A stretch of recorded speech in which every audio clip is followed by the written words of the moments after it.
தமிழ்நாட்டு அரசியல் களத்துல இப்போ ஒரு புதுசா ஒரு குரல் தான் ட்ரெண்டிங் டாபிக்கா போயிட்டு இருக்கு. தலைவர் விஜயின் தாவேகா கட்சியின் 3வது ஆண்டு தொடக்க விழாவில் அவர் பேசின ஒரு குரல் தான் இப்போ அரசியல் வட்டாரத்திலே பெரிய அளவுல ஆரவாரத்தை கிளப்பியிருக்கு.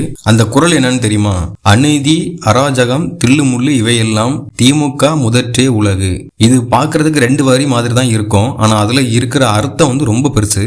இந்த குரலை கேட்டதுமே இப்போ எதிர்கட்சியில இருந்து பெரிய அளவுல எதிர்ப்பு கிளம்பி இருக்கும்.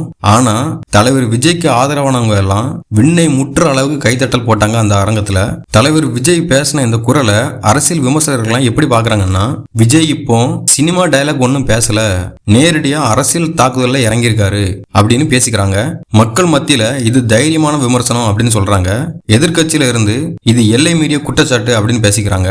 திமுக ஆதரவாளர்கள்லாம் இப்போ கொதிச்சிட்டு இருக்காங்க. இந்த குரலை கேட்டதும் தலைவர் விஜய்க்கு எதிராக பதிலடி வருமா அப்படிங்கிறது இன்னும் கொஞ்ச நேரத்துல நமக்கு தெரியும். இதை பத்தின உங்களுடைய கருத்தை வந்து கமெண்ட்ல சொல்லுங்க. இதே மாதிரி புதுசா நீங்க எதுவும் குரல் ரெடி பண்ணியிருந்தா அதையும் கமெண்ட்ல சொல்லுங்க. தளபதி விஜயோட எல்லா அப்டேட்ஸும் தெரிஞ்சுக்க நம்ம சேனலை சப்ஸ்கிரைப் பண்ணுங்க.